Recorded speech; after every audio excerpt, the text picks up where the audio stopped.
La idea que tenemos Juventudes Socialistas siempre con estas actividades es demostrar y enseñar la cultura que tenemos aquí en nuestra ciudad. Ya aprovechamos con este viaje y también visitamos un poco el casco antiguo que tanto hay que cuidar y hay que mantener, y sobre todo que podemos ver, como podéis ver, está siendo un éxito total en el cual estamos juntando bastante gente que simplemente quiere oferta y quiere poder ver su ciudad tranquilamente, y lo más importante y lo que siempre le pedimos a la corporación local es que cuide y mantenga lo que es el patrimonio cultural de nuestra ciudad. ¿De qué se trata? Cuéntanos algo más. Bueno, se trata de una visita guiada en la cual contaremos leyendas de nuestra ciudad y podremos disfrutar y escucharlas, que a veces no las sabemos todas y las tenemos un poquito olvidadas. Te seguimos.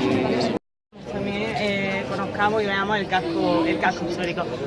Les presento al guía, que es Rafael Cámara, presidente de la asociación Juventa, que está haciendo una gran labor en la ciudad de Jaén y está promoviendo bastante la cultura. Le agradezco también que venga y os pido que nos vayamos, cuando nos paremos y demás, nos vayamos acercando por la voz y demás para que lo escuchéis todos. Muchas gracias por venir. Muy bien.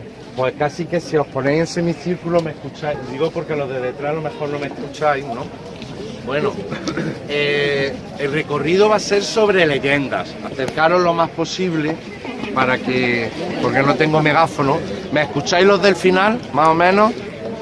Pues los que sean más durillos de oído, que se acerquen lo más que puedan, ¿vale? El recorrido de hoy es sobre leyendas. O sea que cualquier parecido con la realidad es pura coincidencia, porque a veces es verdad que hay parecidos con la realidad, pero que son leyendas, que lo que voy a contar, salvo que indique lo contrario, no es historia de Jaén, no es nada científicamente riguroso, ¿vale? Vaya que confundamos términos, sino que lo que voy a contar son leyendas, pero las leyendas también son parte del patrimonio cultural de un pueblo, en este caso de la ciudad de Jaén. Las leyendas es un patrimonio oral que se traspasa de padre a hijos durante generaciones, son historias de ficción que se desarrollan en espacios concretos, en este caso en el conjunto histórico de Jaén. Por lo tanto, el conjunto histórico de Jaén es un bien de interés cultural catalogado que tiene unos monumentos, unas calles, una historia que hacen que merezca esa catalogación, pero también tiene una parte que son los valores inmateriales, entre los que están, entre otras cosas, las leyendas. Es decir, es también un bien cultural. Creo que me explico más o menos la catedral es un monumento imponente, un bien, es un monumento, pero la catedral, además de ese monumento, pues tiene unos valores inmateriales, como por ejemplo la devoción de la gente a los santos que hay en la catedral, las peregrinaciones que se producían con el Santo Rostro, también las leyendas, que por ejemplo es la primera que voy a contar, de cómo llega el Santo Rostro de Jaén, el Santo Rostro de Cristo, hasta este lugar donde nosotros estamos, hasta la Catedral de Jaén. Esa va a ser la primera. El recorrido durará aproximadamente hora y media aproximadamente, ¿de acuerdo? Bueno, primera leyenda, el Santo Rostro de Cristo. Como sabéis, la Catedral de Jaén se construye en su momento como el relicario del Santo Rostro. ¿Me escucháis bien? ¿Me pongo más alto? Más o menos. Se concibe, el arquitecto la concibe como si fuera un cofre en el que guardar la reliquia más sagrada de la diócesis de Jaén, el Santo Rostro de Cristo. Y la catedral, además, si os fijáis, aunque la mayoría lo sabéis, para el que no lo sepa, tiene balcones por los cuatro costados y tanto interiores como exteriores, porque precisamente se construye con esa idea de santuario del Santo Rostro. Y todos los 15 de agosto, los Viernes Santos, los peregrinos venían hasta esta ciudad, incluso desde Francia y Portugal en algunos casos, para recibir las indulgencias que se recibían visitando la Catedral de Jaén y ser bendecidos por el Santo Rostro desde los balcones de la catedral. Esa costumbre que se había perdido y permaneció varias décadas perdida, lleva 3-4 años, gracias al deán actual, que se ha recuperado. Eso se llama la ostensión del Santo Rostro. Y si venís el 15 de agosto o el Viernes Santo, veréis como el obispo, o en su defecto el deán de la catedral, bendice los 4 puntos cardinales de la provincia de Jaén desde los balcones. Es algo, como digo, que se ha recuperado y bonito, y ojalá que algún día esté toda la catedral alrededor abarrotada para ver esa bendición que hemos conseguido recuperar y que es muy, muy de Jaén y de esta catedral. La leyenda dice que estaba San Eufrasio, otros dicen que otro obispo de Jaén, que era Nicolás de Viedma, estaba en su casa tranquilamente cuando escuchó mucho ruido y procedía de una habitación donde él tenía una redoma, que es una botella de base ancha y boca estrecha, estas botellas verdes antiguas, una redoma que tenía bien tapada, con 3 diablillos voladores dentro de la botella. Y los diablillos estaban partiéndose de risa, porque los habían invitado a una fiesta en el infierno. El mismísimo demonio les había mandado una invitación. El obispo, cuando escuchó el jolgorio, se acercó hasta la botella y le preguntó a los diablillos, no miento, primero estuvo escuchando a ver si se enteraba cuál era el motivo de la fiesta en el infierno, y llegó a escuchar, se enteró de que el Papa, su santidad el Papa, había caído en pecado mortal.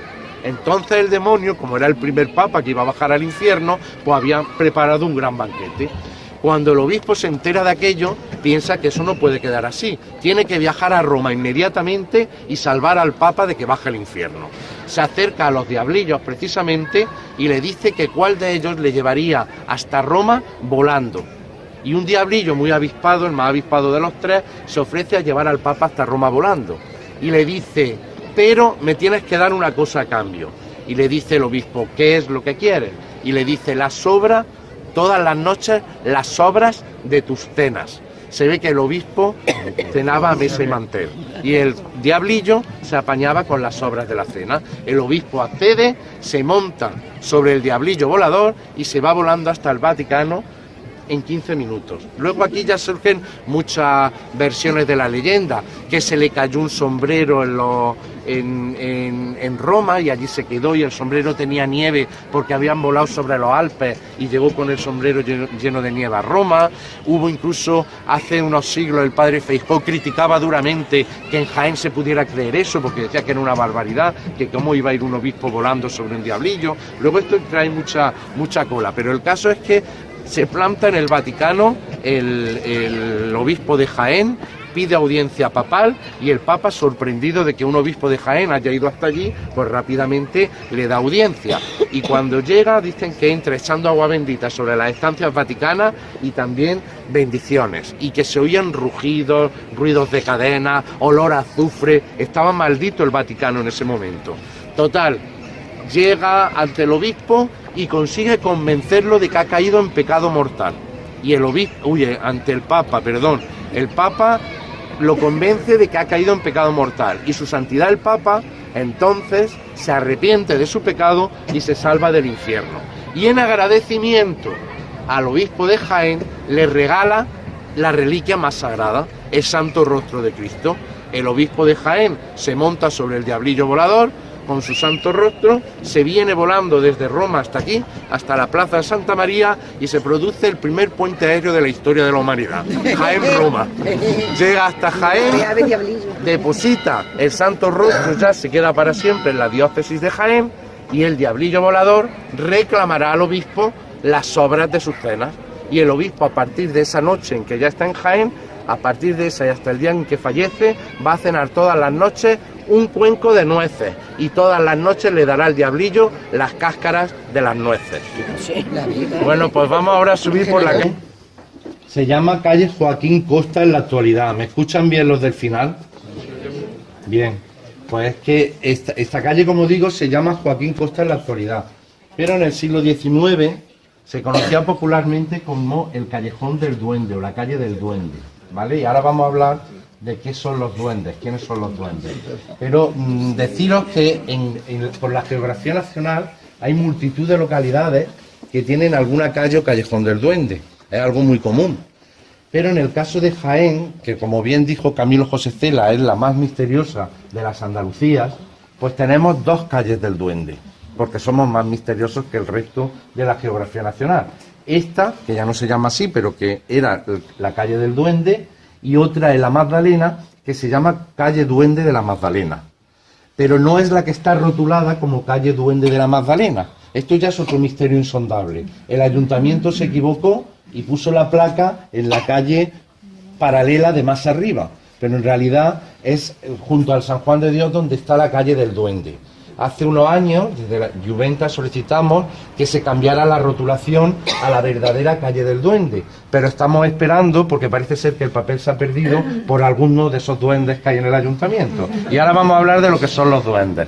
Los duendes son unos seres minúsculos, como los gnomos, que habéis visto vosotros en los dibujos, los más pequeños, son unos seres muy pequeñitos que normalmente pues no podemos ver, se esconden y no podemos verlos. Entonces en las casas donde hay duendes pues hay sucesos extraños, desaparecen papeles, las cosas se cambian de sitio. Seguro que nosotros hemos escuchado decir a nuestros abuelos, a nuestros padres, pues no parece que hay duendes en esta casa, porque, pues bueno, yo recuerdo una señora mayor que decía que cuando no podía enhebrar la aguja, no eran por sus temblores, que era por eso, ¿no? Pero ella decía que no era por eso, sino porque un duende le estaba empujando siempre en el codo y no había manera de enhebrar aquella aguja. Lo de los duendes es algo muy nuestro, igual que en Irlanda, pues tienen los leprechauns, sus propios duendes, que son en los bosques y que son zapateros. Nosotros tenemos los duendes nuestros, son urbanos, son urbanitas y viven en las ciudades. Esto está extendido en toda la provincia de Jaén. Por ejemplo, en Mágina, donde una pareja que se mudó porque los duendes atacaban al bebé y no tenía más remedio que irse de aquella casa porque era imposible convivir con estos seres extraños, pues cuando ya se iban, le preguntó la mujer al marido, ya montado en el carro: Pepe, ¿has echado el botijo?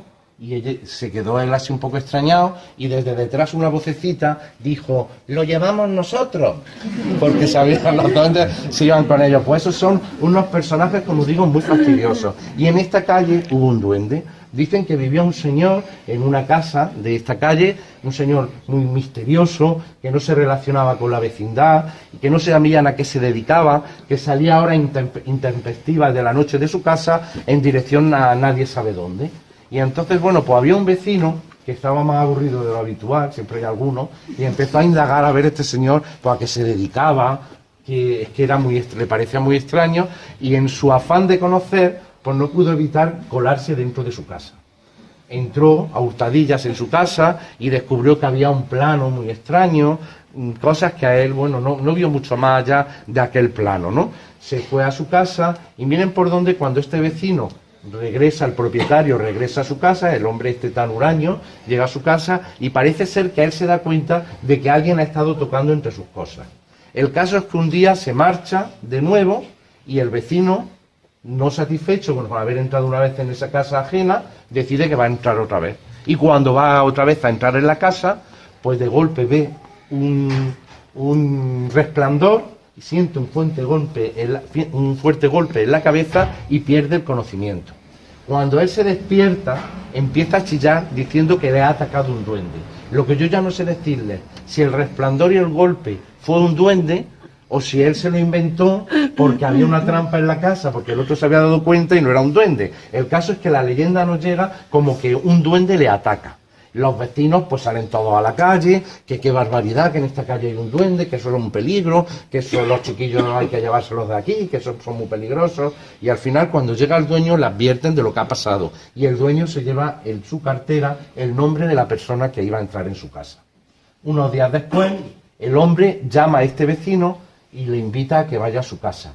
Y el vecino se asusta, pero no por el duende, sino porque sabe que lo ha pillado entrando en un domicilio que no es el suyo. Va hasta la casa de este señor y este señor, en vez de arremeter contra él, decide contarle su vida. Estaba solo, necesitaba desahogarse y pensó que si ese hombre tenía tanto interés, pues le iba a satisfacer su curiosidad. Y le dijo que era un descendiente de los judíos que habían sido expulsados de España en 1492. Que sus antepasados, cuando se fueron de nuestro país, se llevaron un plano en el que estaba señalado el lugar donde habían escondido un tesoro con todos los bienes, joyas, monedas que tenían y que no se las dejaban sacar del país. Entonces, él había comprado una casa en el Arrabalejo, que es en el lugar donde en el plano figuraba ese tesoro, y estaba intentando encontrar el tesoro. Se hicieron muy amigos.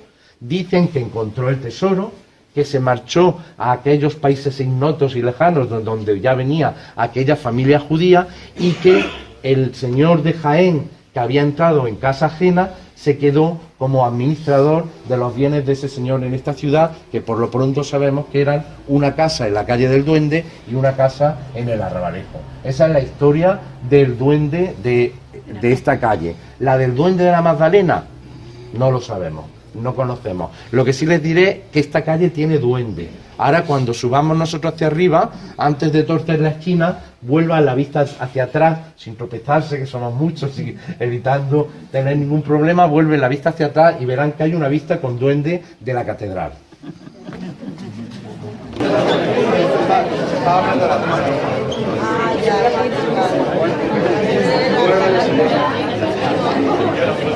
Verdad, ya se ve y no hemos llegado ya de aquí.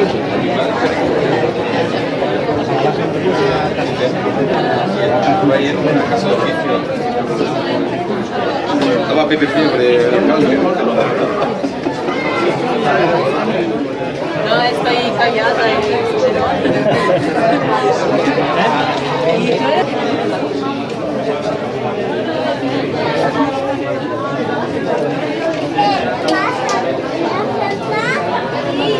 Estamos junto al Arco de San Lorenzo, que me imagino que todos lo conocéis.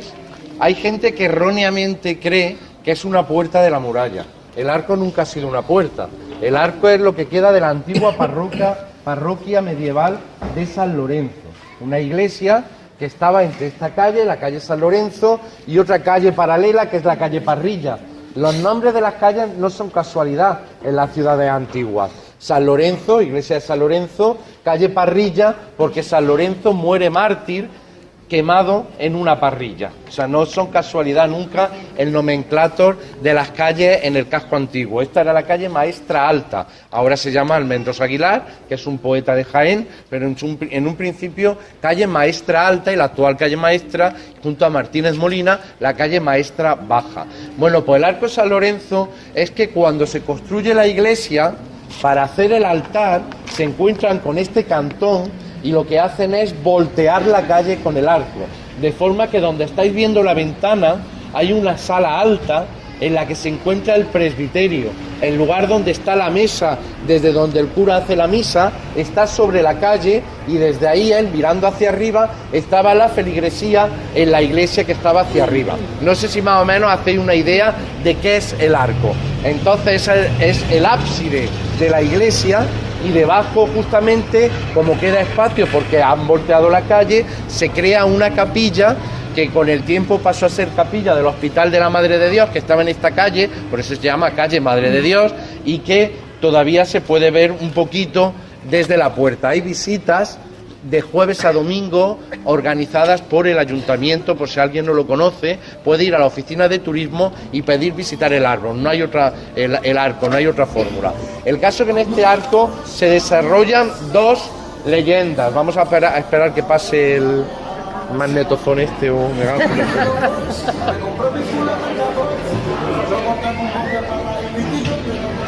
Bueno, la leyenda del padre Canillas es la leyenda, vamos, yo creo que en Estados Unidos no tienen una leyenda más terrorífica para Halloween. Un joven que viene desde la plaza de San Juan en dirección a la plaza de la Merced, y cuando llega aquí a la altura del Arco de San Lorenzo se encuentra un sacerdote. El sacerdote le pide que por favor le ayude a celebrar la misa, porque está solo y necesita a alguien con quien celebrarla, según ese sacerdote. El muchacho accede, entran en la capilla baja del Arco de San Lorenzo, en la capilla de abajo, y en esa capilla el cura empieza a celebrar la misa. En un momento en que hace una genuflexión es cuando se pone el cura no de rodillas completamente, sino que con una rodilla en el suelo le sobresale de la sotana el tobillo, y el joven ve que el tobillo es el hueso descarnado de un esqueleto, una canilla que decimos en Jaén del esqueleto, completamente sin carne. Otro acompañamiento musical. Y aquí deberían de entrar los coches de los residentes y el transporte público y punto pelota, pero no no sé por qué motivo, pues parece que es que no nos enteramos y seguimos defendiendo que todo el mundo tiene que ir en coche hasta el último rincón de la ciudad histórica. Esto no lo verán ustedes ni en Granada, ni en Córdoba, ni en Baños de la Encina, que no hay que irse muy lejos para verlo. Bueno, el caso... Seguimos, el muchacho ve la canilla descarnada y sale corriendo como alma que lleva el diablo del arco en dirección a la Plaza de la Merced, totalmente aterrorizado.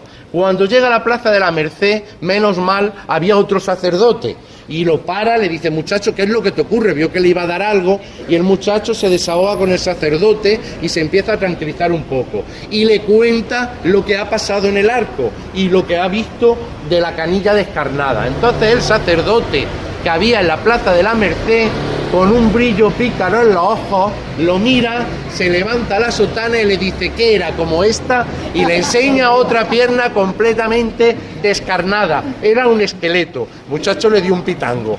Hace 90 años, yo lo sé por mi abuelo, que vivía en la calle Fajardo. A mi abuelo le daba miedo pasar por la noche por el arco de San Lorenzo, porque ingenuos a ellos creían que algo podía haber de verdad. En aquellos tiempos en que todavía no había televisión ni la cultura era tan extendida como ahora, creía eso. Otra leyenda que sucede aquí es la de Fernando IV el Emplazado, que es camino de Alcaudete. Este rey pasa por Martos y condena a los hermanos Carvajal por traición sin ningún juicio. Habían acusado a los hermanos Carvajal, a unos nobles, de que habían traicionado a la corona. El rey, en vez de hacer un juicio, como llevaba prisa, dice que los despeñen desde lo alto de la peña de Martos, los meten en una jaula y los tiran. Y llegan hasta un sitio que se llama actualmente la Cruz del Lloro, y mueren. Pero los hermanos Carvajal, antes de ser ejecutados, emplazan al rey ante el tribunal de Dios para que haya un juicio de verdad en el plazo de 30 días. De ahí que pasara el rey a la historia con el apodo de El Emplazado, por ese emplazamiento de los hermanos Carvajal.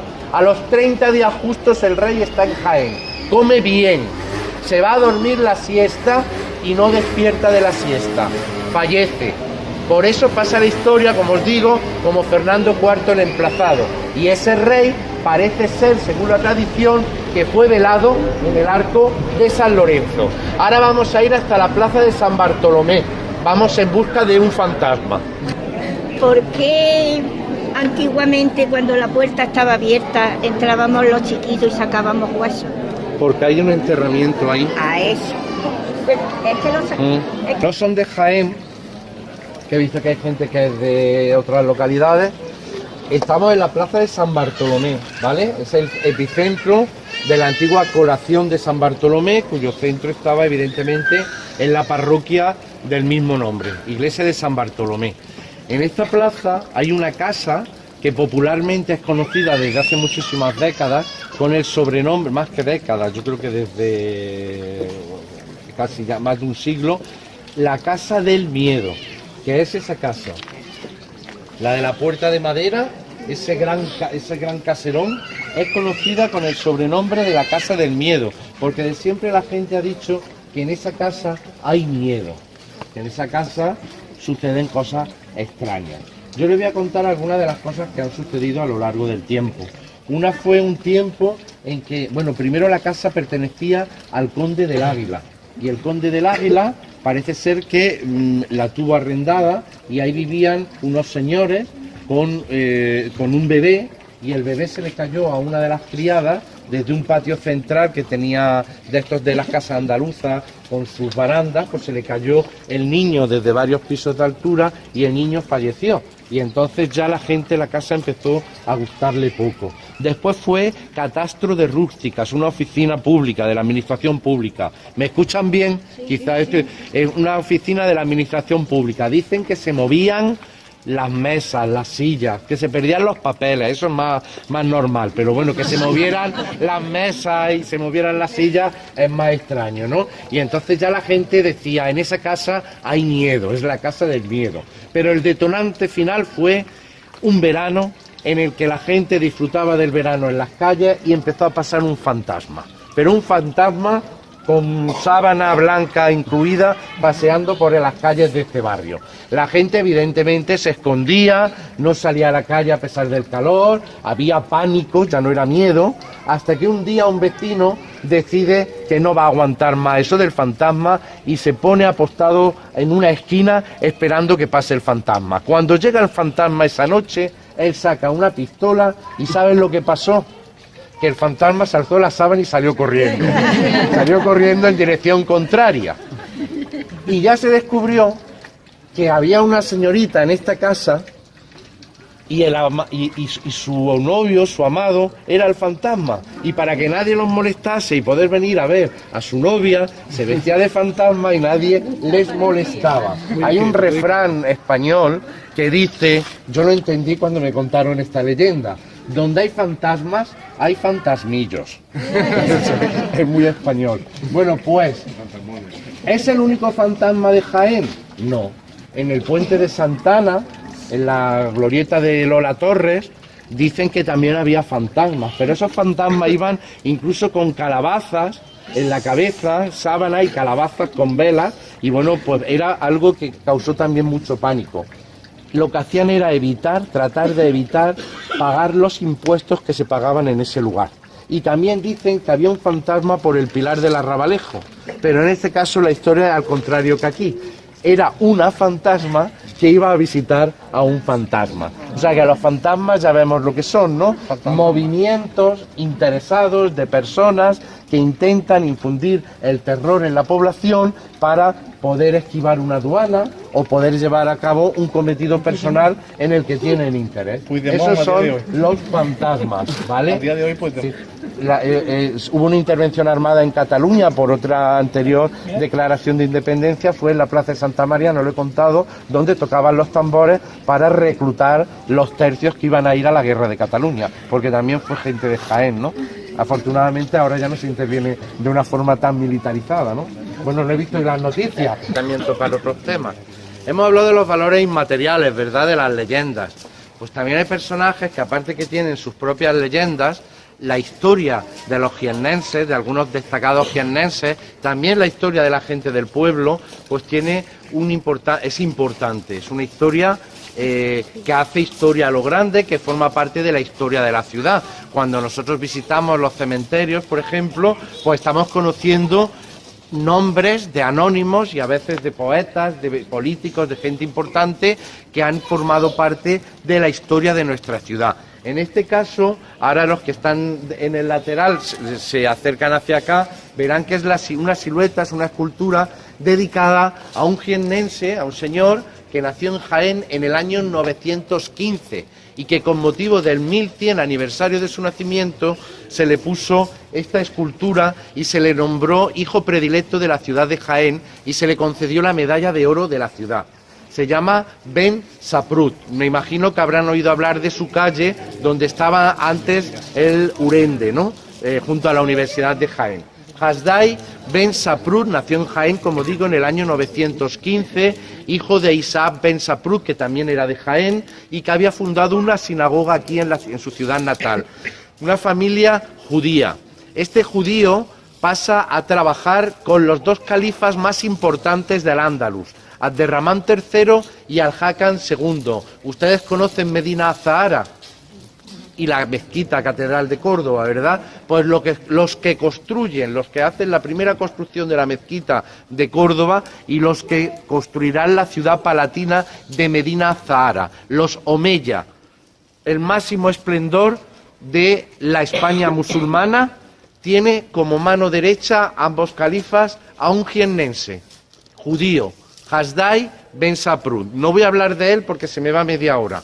Es importantísimo lo que hace, es un personaje tan importante en su momento a nivel internacional que las comunidades judías de todo el Mediterráneo lo consideran a él su representante. Él era el príncipe de los judíos de Al-Ándalus, pero son los judíos franceses o los judíos italianos los que van a escribir pidiéndole ayuda para que él los defienda, porque él con su categoría de príncipe o nasi andalusí podía cartearse directamente, como así lo hizo con la emperatriz Helena de Bizancio, por ejemplo, a la que amenazó de forma velada para que defendiera a los judíos italianos igual que se trataba bien a los cristianos en el califato andalusí. Hasdai llega a tener tanto poder, llega a ser un hombre tan sabio, redescubre la triaca, tiene sucesos en su vida que parecen una leyenda, como cuando va a ayudar a Sancho el Craso, rey de León que ha perdido el trono y está con su abuela toda en Navarra, y va hasta Navarra para curar a Sancho por orden del califa, y Sancho, que había perdido el trono, entre otras cosas, por su gran obesidad, pasa la historia como Sancho el Gordo, consigue convencerlo, no sabemos cómo, de que baje hasta Córdoba, haciendo gran parte del camino andando. Y imagínense el califa, encantado de la humillación del rey cristiano, que baja hasta su corte en Córdoba y gran parte del camino andando, ridiculizando al rey, pero en realidad estaba siguiendo un tratamiento médico, ¿no? Pero bueno, digamos que en aquel momento fue un personaje, como digo, con una aureola de leyenda, del que se llegó a decir que había descubierto la panacea universal. Y se decía que era descendiente del profeta Moisés, en fin, una serie de cosas de la importancia de este valor inmaterial que también tiene el conjunto histórico de Jaén. Si miráis después la escultura por detrás, veréis que está su nombre escrito en hebreo, en árabe y en caracteres latinos, en castellano.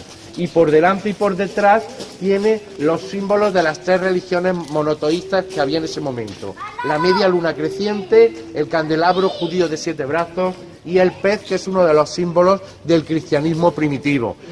Es un personaje que trabajó, fue médico de reyes cristianos, médico de judíos, médico de los califas musulmanes, que trabajó codo con el monje Nicolás en la traducción del Dioscórides, que trató con embajadas en reinos cristianos, que defendió a judíos, en fin, un personaje de las 3 culturas.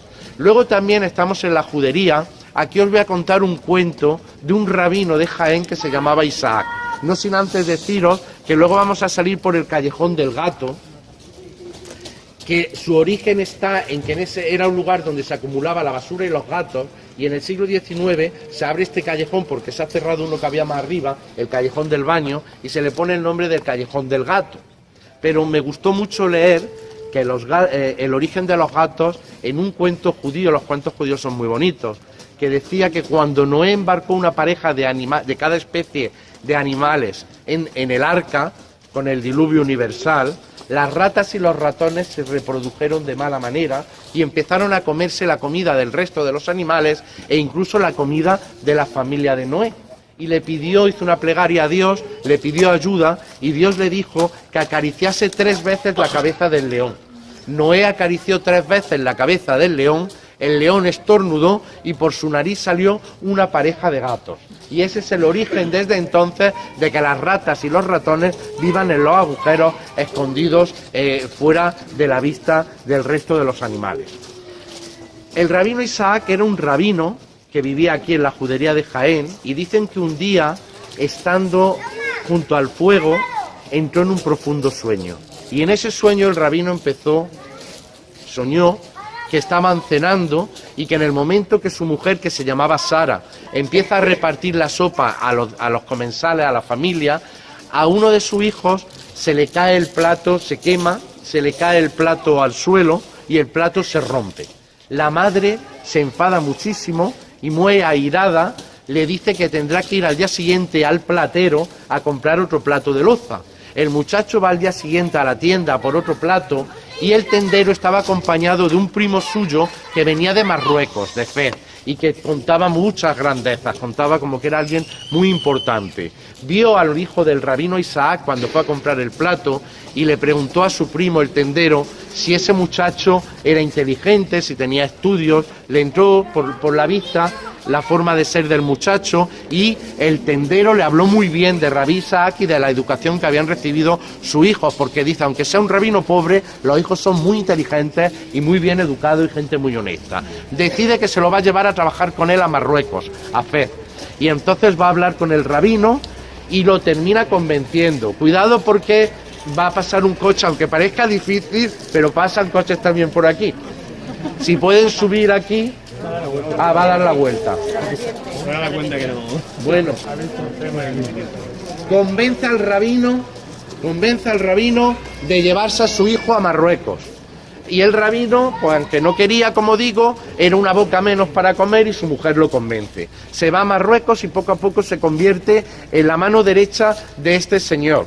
Tanto es así que tiene unas deudas importantísimas que cobrar y le dice que se monte en unas deudas carísimas en un país extranjero y el muchacho embarca para ir a cobrar esas deudas. Lo que ocurre es que el barco naufraga, lo secuestran, lo cogen unos piratas, y los piratas lo van a revender después en una subasta en una ciudad con una plaza oblicua ya en el este de Europa, y un señor de los házaros es un pueblo judío, como se entera que el muchacho es judío, lo que va a hacer es que lo va a comprar como esclavo.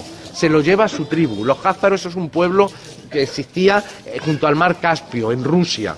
El muchacho llega a Rusia, poco a poco gana la confianza de su amo y al final se convierte en su mano derecha. Con el tiempo se casa con la hija del amo, se convierte en el jefe de su tribu y al final se convierte en el rey de todos los házaros. Cuentan que incluso llegó a entrar en Jerusalén y a reedificar el templo de Jerusalén, que eso sería como el ideal religioso judío por excelencia. Y en ese momento, recuerdan ustedes que Rabí Isaac estaba durmiendo, ¿no? Pues Rabí Isaac se despierta y está su mujer muy airada, chillando a su hijo porque se ha quemado y se le ha caído el plato al suelo. Lo que ocurre es que el plato es de madera y entonces, afortunadamente, el plato no se rompe. Castiga al hijo sin cenar. El hijo se va sin cenar y Rabí Isaac le dice a Sara que él tampoco va a cenar, que no le apetece, después del sueño que había tenido y el despertar no le apetece. Se va a su habitación y antes de dormir va a hacer una plegaria a Dios. Le va a dar las gracias porque su familia no se va a separar. Un cuento muy sencillo. Es obra de Juan Eslava Galán y se inspira en Isaac, un rabino del siglo XI de la ciudad de Jaén, que tenía contacto epistolar con un gran sabio judío de Marruecos, Isaac al-Fasi. Pasamos por el Callejón del Gato. No sé si me suben las canelas les va a cegar la luz. Estamos en el patio del colegio de la Santa Capilla de San Andrés. Y el motivo de entrar en el patio es porque desde aquí tenemos justo al lado la espadaña de la iglesia del San Andrés, que es sobre el suceso que voy a contar, que es tiene forma de cuento de Navidad, pero en realidad está basado en un suceso real, el del monaguillo volador. Sucedió justamente en esta espadaña una Nochebuena de 1843. Pero antes de seguir avanzando, sí decirles que este colegio de la Santa Capilla de San Andrés fue fundado en 1515 por un señor de Jaén, un clérigo que vivía en el Vaticano, don Gutiérrez González Doncel, que no olvidándose de su ciudad natal, decide pues los beneficios que está recibiendo allí, económicos que está recibiendo por trabajar en el Vaticano, volcarlos en su ciudad natal. Y lo que hace es que crea una fundación, que es la que ahora actualmente, una cofradía, que es la que actualmente gestiona el templo de San Andrés, y una de las funciones de esa cofradía que funda en 1515 va a ser la de enseñar niños. Aparte otra es dotar doncellas y vestir pobres. También atienden el culto porque todos los domingos hay misa en la iglesia de San Andrés, pero que sepan que este colegio de la Santa Capilla de San Andrés, que actualmente es un colegio público de la Junta de Andalucía, está en un espacio cedido por esta cofradía que hace ya más de 500 años funda este colegio y que por lo tanto estamos en un espacio, una institución educativa que empieza en aquellas casas de allí del siglo XVI, que es posiblemente el colegio más antiguo de España, yo creo, de Andalucía seguro. Y esto es importante también que sepamos que está en Jaén, que en Jaén ya en 1515 había una escuela dedicada a enseñar niños y que tenía ese carácter de intentar que gente que no tenía posibilidades económicas pudiera instruirse en este colegio. Colegio que llegó a gozar de profesores de primer nivel, como Juan de Izquierdo, algunos profesores que habían sido de infantes de España, O sea que fue un colegio muy importante en su época. Bueno, pues el monaguillo volador nos dicen que se llamaba Andresito. Claro, a San Andrés, pues Andresito. Andresito era un niño travieso, que ayudaba a sus padres a repartir ochillos todos los días por las mañanas y otras bollerías del horno que tenían sus padres. Y bueno, y acostumbraba los domingos, terminaba antes de hacer el reparto y se venía aquí a ayudar al sacristán y ayudar al cura en la celebración de la misa. Y en una Nochebuena de 1843, porque esto se publica en la Gaceta de Madrid, primero en el Avisador de Jaén, en un periódico de Jaén, y después en otro periódico madrileño días después, en enero, en la Gaceta de Madrid. Lo que ocurre, por tanto, es verídico. Andresito sube con el sacristán el día de Nochebuena para hacer rectificar todas las campanas junto con otros acólitos, otros monaguillos, para empezar a avisar de que esa noche se iba a celebrar la misa de gallo. Cuando están arriba, pues están con todo el brío posible, dándoles vueltas a esas campanas, y una de las campanas, que se llama María Juana Josefa, saben que a las campanas les ponen nombre, pues la campana de María Juana Josefa, a la que Andresito le está dando con todo el brío del mundo, resulta que le da con tanta fuerza que es que él sale volando con la campana, y sale volando desde ahí. Cuando el sacristán lo ve salir, se pone blanco como la cera, bajan todos corriendo como locos, un sacerdote que estaba confesando también, vienen a este espacio que era el huerto, el antiguo huerto de la parroquia en ese momento, y cuando llegan aquí se encuentran a Andresito en lo alto de un montón de hojarasca y en el suelo, tendido con los brazos abiertos y blanco, pálido, creen que ha muerto. El sacristán le toma el pulso, ven que tiene pulso todavía, se lo llevan corriendo al Hospital de la Misericordia, que es el antiguo hospital de San Juan de Dios. Se lo llevan hasta ese hospital viejo que decían los de Jaén también, y un médico lo atiende y le dice que no tiene ni un rasguño, que ha perdido el conocimiento, pero que el niño está bien. En ese momento el niño se despierta, mira al médico, está extrañado y se vuelve a dormir. Y ya al día siguiente cuenta lo que le pasó. Cuando él sale volando desde lo alto, desde la parte de la espadaña donde están las campanas, lo primero que ocurre es que la sotana que lleva, el alba que lleva, se le abre como si fuera haciendo un efecto de paracaídas. Inmediatamente después se engancha en uno de los árboles con la misma sotana, con lo cual ya frena un poco más la caída, y finalmente cae sobre un montón de hojas secas que el sacristán había barrido ese día del huerto y había acumulado justo debajo de la espadaña, con lo cual no le pasó nada y pasó a la historia con el sobrenombre del monaguillo volador. Ahora bien, ¿qué ocurre? Que hay muchas ciudades donde cuentan esta misma historia, y entonces algunos dicen, no, esto es que se ha cundido de aquí para allá. Y yo ya les digo que en enero de 1843 sale la noticia de que un monaguillo de San Bartolomé, es la noticia, se ha caído desde lo alto del campanario de la iglesia de San Andrés de Jaén y milagrosamente no le ha sucedido nada. Sale en la Gaceta de Madrid, por lo tanto lo escucharán en otras ciudades, pero documentado, monaguillo volador era jiennense, ¿de acuerdo? Vamos a subir a los que hay en el país, en España, o sea que merece la pena echar ahí un rato bueno y pasearlo, subir a la terraza Mirador, bajar al lavadero del antiguo orfanato, que está fenomenal, es un sitio para echar un buen rato con tranquilidad. Bueno, aquí voy a contar la leyenda del rey Alí muy brevemente. El rey Alí dicen que era un rey de Jaén, que estando descansando cómodamente en unos baños que él había construido, fue asesinado por unos eunucos, por unos esclavos. Esta leyenda, que ha pasado a lo largo de los siglos y que se basa en escritos antiguos, parece ser que sobre todo del arzobispo Ximénez de Rada, parece ser que se debe a un error en una traducción. Y al final, incluso los baños de Jaén se han conocido a veces con el sobrenombre de los baños de Alí. ¿Me escuchan bien todos? A lo mejor estoy hablando ahora más flojo. Se han conocido con el sobrenombre de los baños de Alí. Lo curioso es que cuando una investigadora, que se llama Pérez Rosado, se adentra a investigar el tema de la leyenda de los baños de Alí, hay un trasfondo de verdad. Es una mala traducción, como digo, que cuando el califa Alí Ben Hammud de Córdoba está en los baños de Córdoba junto al Alcázar, tiene afuera esperando al ejército para salir en dirección a Jaén. Y en los baños de Córdoba, estando el califa, es asesinado por unos eunucos esclavos y de ahí una mala traducción. No es que, en vez de poner que estaban los ejércitos esperando fuera, ponen que estaba en un baño en Jaén. Con lo cual ya el rey Alí, que en realidad sería el califa, como digo, Alí Ben Hamud, de principios del siglo XI, el rey Alí pues ya tiene una vinculación con Jaén, aunque sepamos cuál es el origen, que el origen de la leyenda, digamos, está en un error. Ahora, aparte de eso, por no desplazarnos más, porque tendríamos que ir hasta la Fuente de la Magdalena, voy a contar aquí la leyenda que quizás sea más importante de la ciudad de Jaén, que es la leyenda del lagarto de la Magdalena o leyenda del lagarto de Jaén. Cuentan que en la Fuente de la Magdalena, que si alguna vez tienen la oportunidad de entrar, también hay visitas, pueden concertarlas en turismo, de jueves a domingo, gratuitas, que se explica la fuente y se entra dentro de la fuente.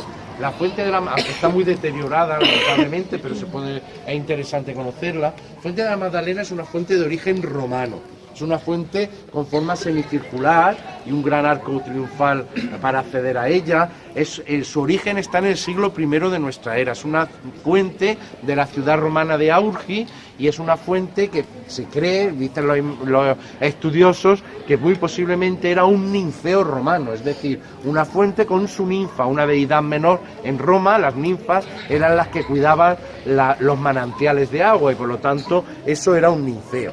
Con el tiempo pues van pasando diferentes culturas y por el motivo que sea el mito del dragón se ha mantenido y llega a ser un símbolo de la ciudad de Jaén. Pero es muy curioso que parece ser que la Magdalena, la iglesia, pudo ser un templo dedicado al dios Apolo, y Apolo, siendo un niño, mató en Delfos una pitón, una dragona, la dragona pitón. Entonces, fijaros cómo Apolo mata a la dragona. No se os voy a contar la leyenda de un dragón. Puede venir desde época romana, otros dicen que puede venir incluso que a los primeros fenicios y judíos que llegaron a la península ibérica trajeran el mito desde Oriente Medio y lo trajeran hasta esta parte de la península. Y en Jaén, por circunstancias que desconocemos, con los siglos se va afianzando ese mito y va siendo algo como muy característico de la ciudad de Jaén. Nuestra leyenda actual, como es, aunque ya digo, el profeta, en el libro del profeta Daniel, por ejemplo, el profeta Daniel, que es un judío preso en Babilonia, le va a dar una bola con pelos y pez, una sustancia explosiva, al dragón de Babilonia. El dragón se lo va a comer y va a reventar. O sea, las similitudes del mito va pasando de una cultura a otra hasta llegar a lo que llega en esta ciudad y en otros muchos lugares, no solamente en Jaén. Bueno, el lagarto de la Magdalena es un gran dragón. Eso es lo primero que tenemos que tener presente. Cuando vemos el cocodrilo que hay ahí un poco más para arriba, eso es una versión residual que viene después del descubrimiento de América y que se dice que un señor trajo un caimán o un cocodrilo, cuando se le hizo grande lo soltó en la fuente y fue un problema. En realidad era un dragón. El caimán es la marca del barrio, es un barrio Lacoste. Quedémonos con eso, que es lo positivo, ¿de acuerdo? Es una pequeña cría del barrio de la Magdalena. El dragón de la Magdalena, el lagarto, dicen que le decimos lagarto, dice Juan Islava Galán, porque tenemos la costumbre de no nombrar determinadas cosas por temor a que nos toque o se acerquen. Por ejemplo, no decimos serpiente en Jaén, se solía decir una bicha, incluso una señorita, porque parece que hay cosas que si no la... Y llegó a ser un verdadero problema, porque llegó un momento en que se salía de la fuente para poder comer y se alimentaba igual de ovejas que de personas de la ciudad. La situación se hace insostenible y además la Fuente de la Magdalena es el principal manantial que abastece de agua a Jaén, por lo tanto hay que hacer algo. Y miren por dónde hay tres versiones, una de un caballero recubierto de espejos, otra es de un pastor y otra en la que el héroe es un preso. Voy a contar la más popular, la del preso. ¿Recuerdan a Daniel, profeta en Babilonia, que estaba preso? Pues fíjense cómo se repite a lo largo de los siglos. Un preso se ofrece a la ciudad a cambio de su libertad y de que no se le mate porque estaba condenado a muerte, se ofrece a matar al lagarto de la Magdalena y para ello pide un saco de panes calientes, un caballo veloz, un cordero recién sacrificado y pólvora o una materia explosiva, vamos a poner que sea pólvora. El concejo, el ayuntamiento, accede y dice que le dará la libertad y le perdonará la condena a muerte si mata al dragón de la Magdalena. El preso va una noche a la fuente, montado a caballo, con el saco de panes calientes. También llevaba una lanza, lo que pasa es que la lanza no sé para qué servía. Va montado en su caballo y empieza a soltar panes calientes. El lagarto huele el pan, tiene hambre, por la noche es cuando sale a comer, sale y se va comiendo el pan que el preso va tirando desde su caballo y va corriendo en dirección a la plaza de San Ildefonso. Cuando llega a la plaza de San Ildefonso el dragón, hay un cordero recién sacrificado que huele como si estuviera vivo y relleno de pólvora. El preso enciende la mecha, llega el dragón, se lo traga al cordero de un solo bocado y cuando le llega al estómago se produce el reventón más grande que se haya escuchado nunca en los confines de la tierra. Reventó el lagarto de la Magdalena. Por eso cuando a alguien en Jaén no lo queremos bien, le decimos así revientes como el lagarto de la Magdalena. O cuando alguien come mucho se le dice que va a reventar como el lagarto de la Magdalena. Los de Linares a los de Jaén nos conocen como lagartos. La primera cerveza que existió en Jaén, que luego se llamó el Alcázar, se llamaba cerveza El Lagarto. Colegios ha habido varios que han tenido revistas con el nombre de El Lagarto. Hay gente que dice que ve a la ciudad con forma de lagarto. Viniendo de la carretera de no sé dónde, Jaén tiene forma de lagarto. Viniendo de tal sitio, tiene forma de lagarto. Tenemos monumentos al lagarto. El monumento Lacoste, del que hemos hablado, pero también está la pajarita del Boulevard, que en realidad es un monumento al lagarto de la Magdalena, la circunvalación, que también es un monumento al lagarto de la Magdalena. Tenemos incluso en algunos pasos de cebra, por ahí por la glorieta, si no me equivoco, las cabezas del lagarto puestas ahí. Tenemos un día oficial del lagarto de la Magdalena, que se celebra el 2 de julio de todos los años. Un día en el que sale una cabalgata, sale el dragón y hay actividades durante aproximadamente una semana, entre 2 fines de semana, aproximadamente unos 9 o 10 días. El lagarto de Jaén es conocido así fuera de la provincia, se dice así revientes como el lagarto de Jaén. El lagarto de Jaén es todo un símbolo de la ciudad de Jaén, incluso en el plan turístico, en un plan turístico que no se ha llegado a ejecutar, la propuesta era lagartizar Jaén. Aunque yo me pregunto, ¿hace falta lagartizar Jaén?